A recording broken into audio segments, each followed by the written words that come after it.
பலாப்பழம்னாலே பண்ருட்டி பலாப்பழம் தான் ஃபேமஸ்ஸு. பாருங்க, பலாப்பழத்தை இந்த மாதிரி கட் பண்ணுங்க. ஒரு சொலை கூட உங்களுக்கு கட் ஆகாம முழு முழு சொலையாவே உங்களுக்கு கிடைக்கும். இந்த மாதிரி ட்ரை பண்ணி பாருங்க.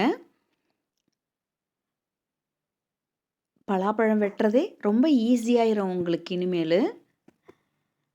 பாருங்க, பலாப்பழத்தில் இருக்க முள் பகுதி எல்லாம் கட் பண்ணி எடுத்துடலாம். அந்த மேல் பகுதி மேலே கொஞ்சம் பால் வரும், அதை ஈரத்துணி போட்டு தொடச்சி எடுத்துருவோம்.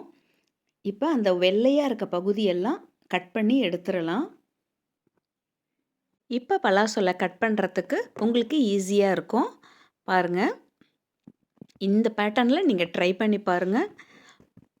பலாப்பழம் கட் பண்ணுறதுக்கும் ஈஸியாக இருக்கும். சாப்பிட்றது தேன் தொட்டு சாப்பிடும் பொழுது ரொம்ப சுவையாக இருக்கும். இந்த மாதிரி ட்ரை பண்ணி பாருங்களேன்.